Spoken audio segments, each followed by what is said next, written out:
Selamat pagi, salam sejahtera. Terima kasih karena bersama dengan saya di Nazilin Unity Channel. Saudara-saudara sekalian, ini satu lagi perkara dan pendedahan baru yang pastinya akan menarik perhatian Anda.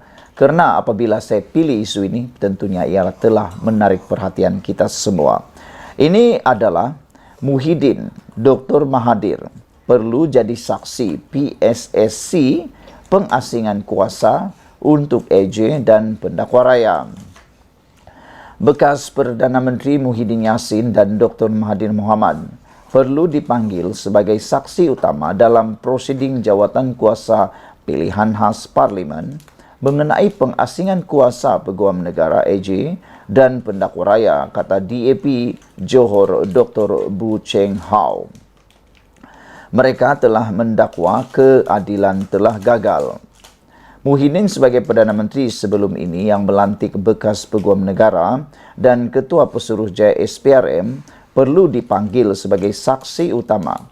Mengapa dakwaan campur tangan eksekutif ke atas kes rasuah berprofil tinggi boleh dibuktikan dan cadangan beliau untuk mewujudkan sistem keadilan bebas? Mahathir akan menjadi salah seorang saksi paling utama yang dipanggil ke PSSC untuk memberikan pandangan yang berharga dan berkongsi pengalamannya. Mengapa reformasi keadilan tidak pernah berjaya dilaksanakan? Kehadirannya di pendengaran PSSC penting bagi PSSC untuk mengusurkan cadangan kepada kerajaan tentang jenis pembaharuan sistem keadilan yang perlu dilaksanakan, kata Bu dalam satu kenyataan hari ini.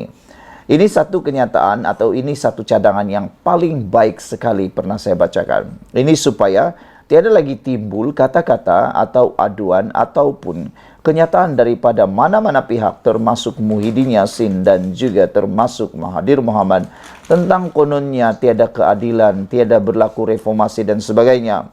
Kalau dia sendiri yang dah kata, dah minta, dah cadangkan dan dilaksanakan, jangan pula sampai kata itu semua tak benar lagi, padahal sendirilah yang cadangkan nanti. Jadi ini satu kebenaran cadangan yang memang kita sokong. Bekas ahli parlimen itu berkata, selain sekian lama terlalu banyak kuasa telah diberikan kepada eksekutif dalam melantik jawatan awam utama. Katanya, situasi itu mengundang tuduhan pembangkang yang mendakwa eksekutif telah campur tangan dalam proses perundangan, membabitkan beberapa kes berprofil tinggi. Oleh itu katanya, PSSC adalah platform paling penting atau paling sesuai untuk mengumpulkan maklumat bagi melaksanakan reformasi yang meyakinkan untuk sistem keadilan dan reformasi institusi lain. PSSC mengenai hak asasi manusia, pilihan raya dan pembaharuan institusi baru-baru ini berkata, mereka akan memulakan prosiding mengenai pengasingan kuasa peguam negara dan pendakwa raya.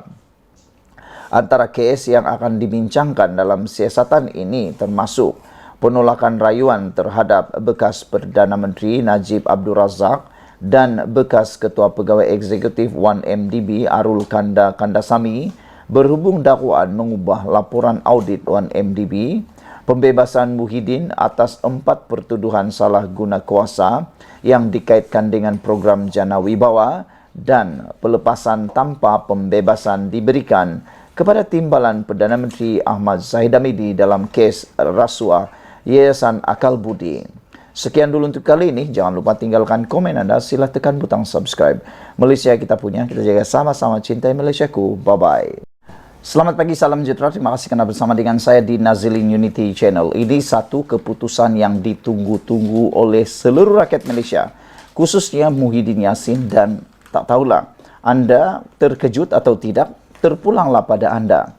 Ini semua berkaitan dengan kes yang mana membabitkan Muhyiddin Yassin. Dalam berita ini, perbicaraan rayuan pembebasan Muhyiddin akan dibuat pada 28 Februari tahun 2024. Persoalan besar kita pada pagi ini ialah, adakah Muhyiddin Yassin akan dibebaskan sekali lagi di dalam pertuduhan beliau? Kerana sebelum ini yang perlu, seperti yang kita tahu, Muhyiddin telah pun dibebas dan dilepaskan daripada beberapa pertuduhan yang sebelum ini beliau hadapi. Namun, beliau masih menghadapi beberapa lagi kes dan pendakwaan yang membabitkan beberapa kesalahan ataupun dakwaan. Itulah yang kita ingin persoalkan. Adakah beliau akan bebas untuk kali ini ataupun beliau akan terpaksa menghadapi pendakwaan tersebut? Mahkamah Rayuan menetapkan 2 hari mulai 28 Februari tahun depan untuk mendengar rayuan pihak pendakwaan terhadap keputusan Mahkamah Tinggi yang membebaskan dan melepaskan Muhyiddin Yassin daripada 4 pertuduhan rasuah dan salah guna kuasa membabitkan RM 232.5 juta berhubung projek Jana Wibawa. Saudara-saudara sekalian, keputusan yang mana telah membebaskan Muhyiddin Yassin dalam pertuduhan rasuah dan salah guna kuasa membabitkan 232.5 juta itu rupa-rupanya tidak berdiam begitu saja, bukan berlalu begitu sahaja, tetapi pihak pendakwaan telah pun membuat rayuan untuk mengembalikan semula kes tersebut di mahkamah. Tarikh pendengaran itu ditetapkan ketika pengurusan kes hari ini di hadapan Timbalan Pendaftar Mahkamah Rayuan Muhammad Khairi Harun yang menetapkan 28 dan 29 Februari untuk mendengar rayuan pihak pendakwaan.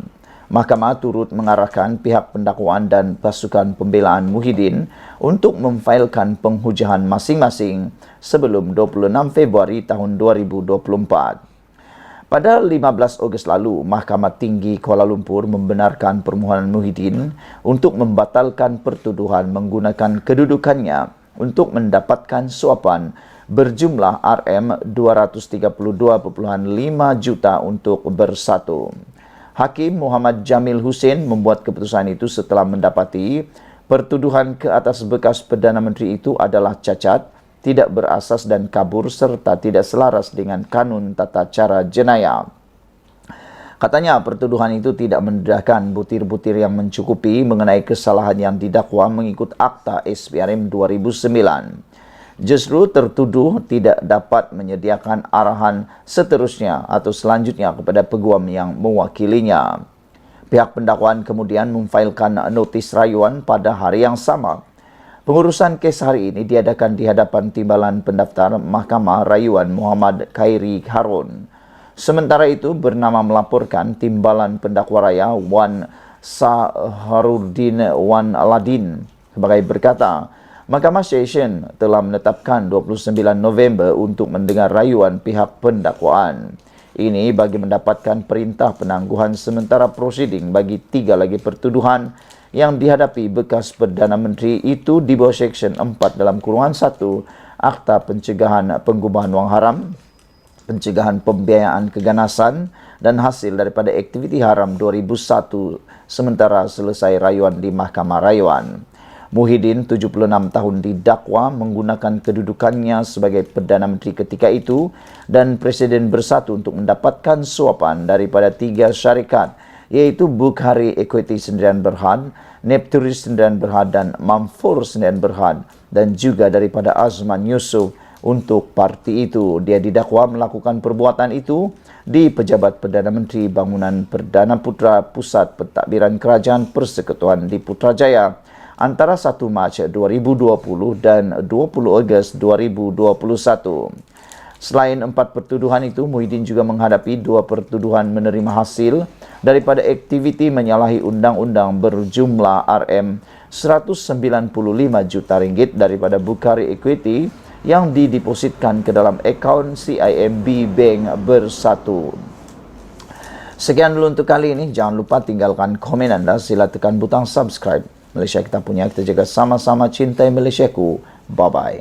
Selamat pagi, salam sejahtera. Terima kasih bersama dengan saya di Nazilin Unity Channel. Sekali lagi kita digemparkan dengan satu laporan dan satu ulasan yang menarik perhatian kita dalam bidang politik.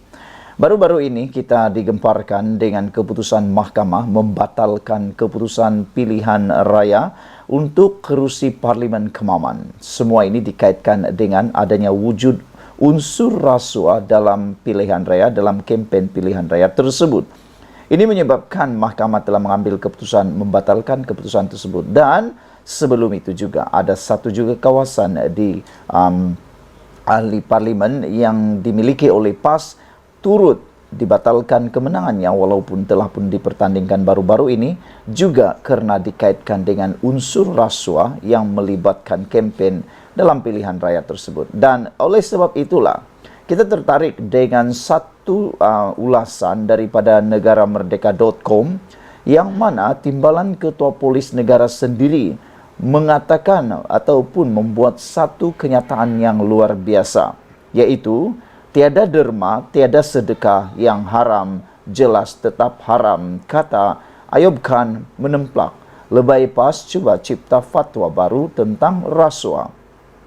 Isu ini sangat menarik apabila ada beberapa ataupun menurut kenyataan ini ada lebay PAS yang cuba mencipta fatwa baru dalam rasuah yang mengatakan itu hanya satu derma dan sebagainya. Dan itu sebabnya Ayub Khan, Ketua Polis Negara, menyatakan tiada derma, tiada sedekah. Yang haram jelas tetap haram. Itu mudah untuk kita pahami. Rasuah tetap rasuah, haram tetap haram. Kalau sudah terjadi, ianya tetap haram dan tiada yang boleh dikatakan atau terkecuali daripadanya. Kata Ayub Khan, jangan keluarkan fatwa baharu dalam apa keadaan sekalipun. Kita tidak boleh makan rasuah. Kata timbalan Ketua Polis Negara Datuk Seri Ayub Khan Maidi Pichet. Kenyataan beliau hadir di ketika keputusan Mahkamah Pilihan Raya di sini hari ini yang membatalkan kemenangan ahli Parlimen Kemaman C. alias Hamid yang bertanding atas tiket PAS selepas didapati terlibat dengan perlakuan rasuah pada pilihan raya umum ke-15 yang lalu. Menurutnya, apa sahaja terma yang ditakrifkan sama ada sedekah atau derma, namun jika terkait amalan rasuah, ia tetap haram.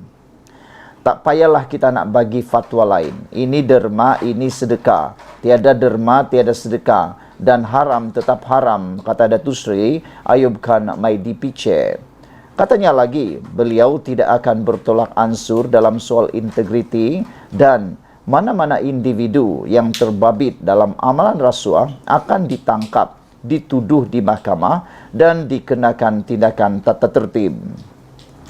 Memetik Cosmo Online, Ayub berkata, isu integriti perlu diberikan keutamaan paling tinggi oleh setiap penjawat awam. Barulah isu-isu lain berkait rasuah dan salah guna kuasa dapat diatasi.